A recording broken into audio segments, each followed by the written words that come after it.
গ্রামগঞ্জ থেকে শহর, পাড়ার মোড় থেকে চায়ের দোকান, যেখানেই কান পাতবেন একটা কথা বারবার ভেসে আসছে, আর সেটা হলো এবার বিধানসভা নির্বাচনে বাংলায় চাই পরিবর্তন। কিন্তু প্রশ্নটা হলো পরিবর্তন করে কাকে আনবেন সাধারণ মানুষ? আসল বিকল্পটাই বা কোথায়? একটা সময় ছিল, মানে কয়েক মাস আগেও, যখন এ রাজ্যের মানুষের প্রথম পছন্দ ছিল বাম কংগ্রেস জোট। কিন্তু সেই আশা আজ একদম মুখ থুবড়ে পড়েছে। কেন পড়লো? কারণ কংগ্রেসের রাজ্য নেতৃত্ব নয়, কংগ্রেসের কেন্দ্রীয় নেতৃত্ব সিদ্ধান্ত নিয়েছে অন্য হিসাব কষে কংগ্রেস আজ পশ্চিমবঙ্গের চেয়ে বেশি গুরুত্ব দিচ্ছে কেরালাকে। কারণ সেখানে সামনে ভোট আছে। তাই বামেদের সঙ্গে পশ্চিমবঙ্গে যদি জোট হয়, তাহলে বিজেপি সেখানে বাড়তি প্রচারের সুযোগ পেয়ে যাবে, মানে কেরালাতে আর কি। এই আশঙ্কাতেই পশ্চিমবঙ্গে বামেদের সঙ্গে জোটে যায়নি কংগ্রেস। কেন কি, পশ্চিমবঙ্গ কংগ্রেসের নতুন করে পাবার কিছু নেই, আবার হারানেরও কিন্তু কিছু নেই। আর তার চাইতে ভালো হচ্ছে বামের সঙ্গে জোট না হলে কেরালাতেও বিজেপি ভুলভাল প্রচার করতে পারবে না কংগ্রেস আর সিপিএম কে নিয়ে।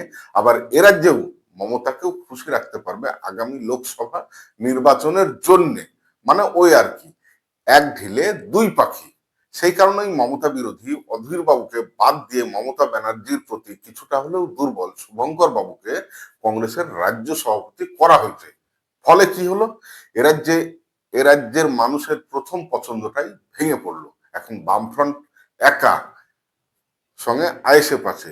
কিন্তু বাস্তবটা মানতেই হবে, দু একটা এলাকা বাদ দিলে গোটা রাজ্যের মানুষ এখনো পুরো ভরসা করতে পারছে না বাম তথা সিপিআইএম কে। এই বাস্তব মানুন আর না মানুন, এই অবস্থায় দ্বিতীয় বিকল্প হিসাবে সামনে আসে একটাই নাম, আর সেটা হলো বিজেপি। কিন্তু এখানেই শুরু হয় সবচাইতে বড় প্রশ্ন, বিজেপি কি সত্যি এরাজ্যে ক্ষমতায় আসতে চাই? ভালো করে লক্ষ্য করলে দেখবেন উত্তরটা মোটেও হ্যাঁ বলে মনে হয় না। এই বিষয়টা ক্লিয়ার করতে চলুন কয়েকটা উদাহরণ আপনাদের দেখাই।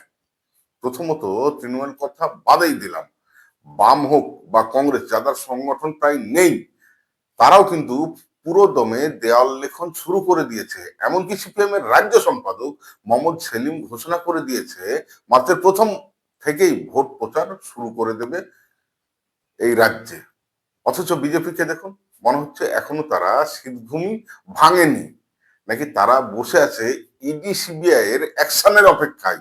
এশিয়ার ইস্যুতে সম্পূর্ণ নীরবতা, রাস্তায় নেই, আন্দোলনে নেই, মানুষের মধ্যে নেই।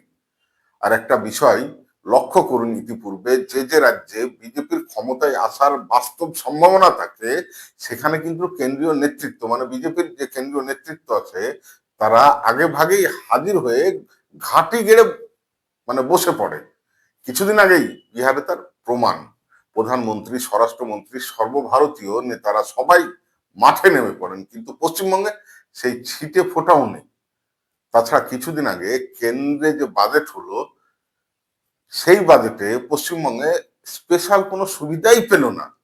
তারপর রাজ্য বিজেপি এখনো তাদের সর্বজন রাজ্য মুখই তৈরি করতে পারলো না, যাকে সামনে রেখে বিজেপি এ রাজ্যে ভোটে লড়বে।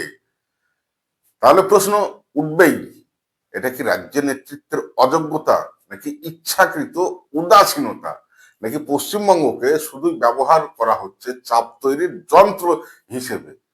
মানুষ আজ পরিবর্তন চায়, কিন্তু মানুষের সামনে রাখা হচ্ছে ভাঙা জোট, অসম্পূর্ণ প্রস্তুতি, আর ক্ষমতায় না আসার মানসিকতা।